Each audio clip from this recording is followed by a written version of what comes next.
everyone. A warm welcome to Goal Line Gossip. This is the Top 6 Fallout Show.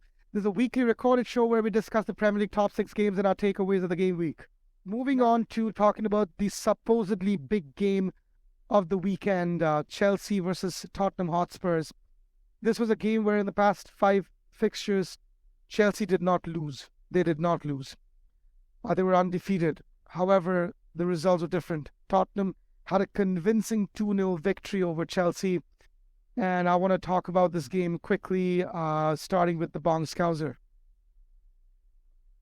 Yeah, so it's hardly a surprise, isn't it? I mean, as good as Tottenham played on that day, Chelsea were really, really poor, and that's been happening, game after game. I don't know when this is going to stop.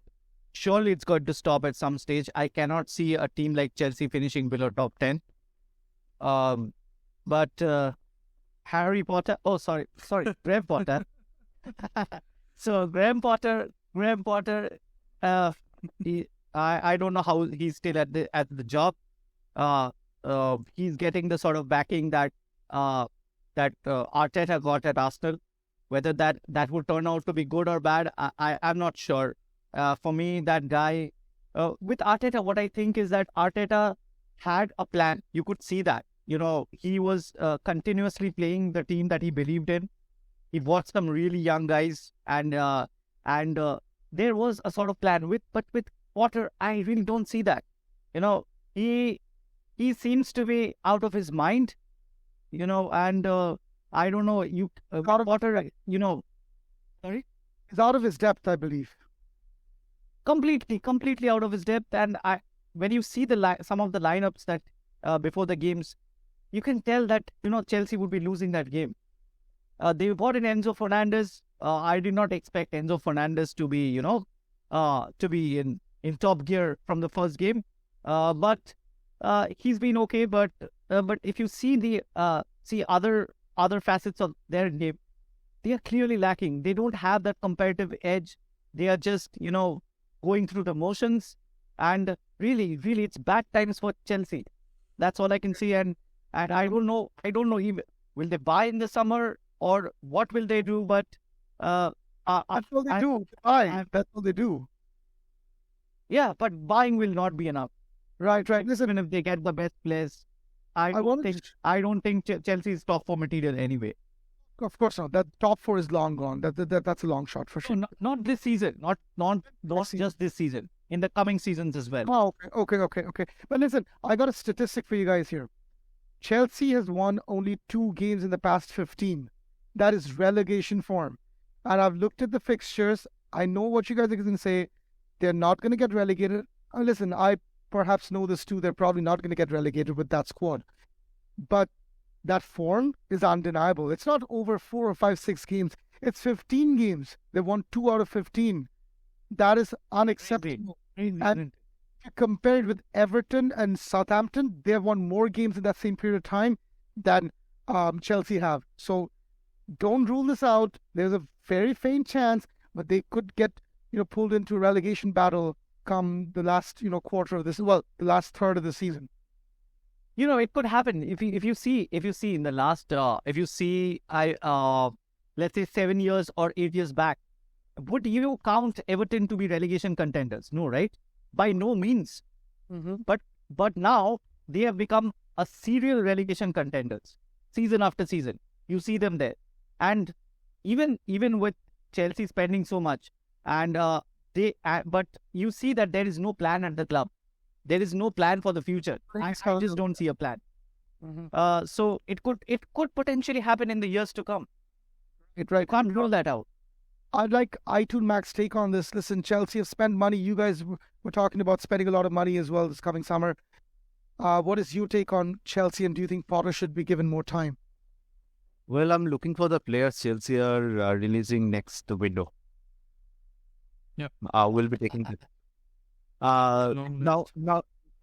Now, my point is, see, handling a team like Brighton and handling a top 6 team a different ball game. If the stat what you said that they have won 2 games in 15 matches, if it'd been in Brighton, no one would bat an eye. Come on, it's okay. I mean, they can do it. But if it's Chelsea, everyone is looking down. They want not just the Chelsea fans. Every top six fans wanted result right away, and that's not going to happen for Potter. Potter is a manager who takes time to build a team.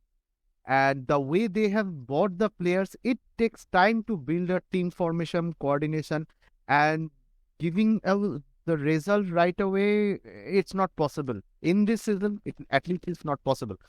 So there are rumors that Mourinho is coming in. I'm not sure how much truth behind that, but Potter, I believe, if He's ever going to come back to Chelsea at least.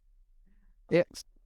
If I don't know. I mean, if Chelsea fans, if they should be giving. I mean, they should acknowledge that this season they have no chance. If they could finish top 10, that's a big enough for them. I believe Potter can be given time. Yes, I believe. If I mean, result not always speak for the manager.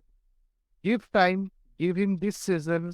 Next season, maybe 5, 7, 8 games. Look how are they playing. Then maybe we can say that's my take on Chelsea. Right, now, before I take this conversation to Saul and his take on Chelsea, I want to bring this to our viewers' attention. Brighton were a good team, don't get me wrong, under Graham Potter. But I distinctly remember that they had a very hard time finishing chances, scoring goals. They would play good, fluid attacking football, but they would never be able to finish chances. Whether it was Neil Maupay or it was Neil, what was that guy's name? The tall guy, Glenn Murray. They could not finish chances, and the same thing I'm seeing. They're crowding the attack in the middle of the park, and they're creating chances. Sterling had chances, João Felix had chances, but those were not easy, simple finishes. Those were you would require a world-class finish out of that shot. Why are you guys surprised? Do you think, Aitun Mag, I really don't get it. Why do you think that giving Graham Potter time would take a team of Chelsea's ilk to the level of being title challengers or UCL contenders? Well, I said what they are lacking is team synchronization, and it takes time with new players coming in the new formation, the way Potter plays. It takes time to build coordination, and I believe something is missing in their spark. And given time, when they release player, when they have a solid team who can understand what the manager wants, what the expected out of them, I believe they can perform much better the way they are performing right now. Okay. Well, Aitun Mag, you got faith in the boy wizard. I'm going to move on to Saul. What are you saying? He's getting the sack. I mean, it can happen next game. It can happen against Dortmund. They just need a away fixture so that they can comfortably sack him and the fans don't throw stuff at him. So it's going to happen. So you've been saying this for last 3 or 4 game weeks, like. Yeah, I mean, I don't know how they survived the Tottenham loss. He should have been sacked, but he hasn't for whatever reason.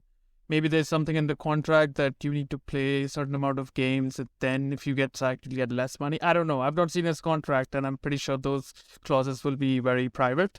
So maybe it's one of those things. And there was also this rumor that came out that they tried getting Pochettino and he denied. So I'm pretty sure that they are looking for a replacement. They're not sure about it when it'll come. But with the Mourinho rumors, if that's true, I think he's the perfect solution, at least for like the 6 months. The remaining way Mourinho's coming back. No way. No, he can. I mean, he's already come back to Chelsea like twice, and and he was declared the special one at Chelsea, right? He self-declared himself as the special one. Well, he was the special. Let's just. Why back up? But Saul, if you've seen his press conferences in Italy, he never shies away from taking a pick on Chelsea every time. That's okay. He takes a pick on Chelsea. No, but he takes in everybody. That's not the problem. The problem is, recently he got a red card. This was apparently his 3rd red card in a single season, and he's having a really bad time at Roma. He also had some kind of an altercation with his staff, and we've seen that at Chelsea, and I'm pretty sure that was the last time he was there. Guys, Listen, Saul, that guy's done. That So I- guy's I'm Premier League talking about- reject. No, so here's He's the a thing. Premier League reject So now. No, but here's the thing. As the Chelsea owner, you need to find a solution, right? So The Mourinho is not the solution. no, but hear me out. Here's the thing. So either you can keep Potter for the remaining season, and just see whatever happens, and then find a solution in the summer where managers will be available. There will be allocation of funds, and you can quietly replace Potter with someone who's better than Potter, right? But the problem with that is, I don't think that is sustainable with the situation at Stamford Bridge right now. When you spend 300 million and you win just 2 matches in the last 21, I don't think that is acceptable for a club like Chelsea's stature. And in any game, I don't care if the Pope is the manager. I mean, No, I can't do it. Right? Listen. Jose Mourinho isn't Sam Allardyce. He's not going to come and save Chelsea from a relegation battle. He's going to come in with a project in mind. He's going to come in with his own set of players. He's going to have his own transfer list. There's no freaking way Mourinho and Chelsea at this point in time is a good fit. It's not. It's a marriage made in hell. He failed at Tottenham. So that was the first option. The second option is to get rid of Potter.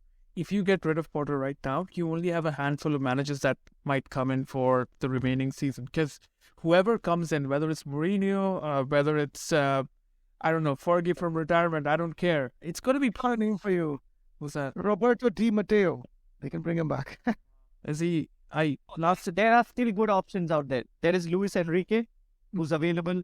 Why would What Luis about- Enrique come to Chelsea when they are in such a pathetic form? Maybe next season. That's what I'm trying to say. You never know. For the The fat remaining paycheck. 40%. Don't rule that out. And also The fat paycheck. the fact That out. it's a huge challenge. Somebody like Luis Enrique would, cherish But the that's challenge. more like a solution for the summer, not right now. So if they No. fire him right now, they need an end. So what about Zidane or Rafa Benitez?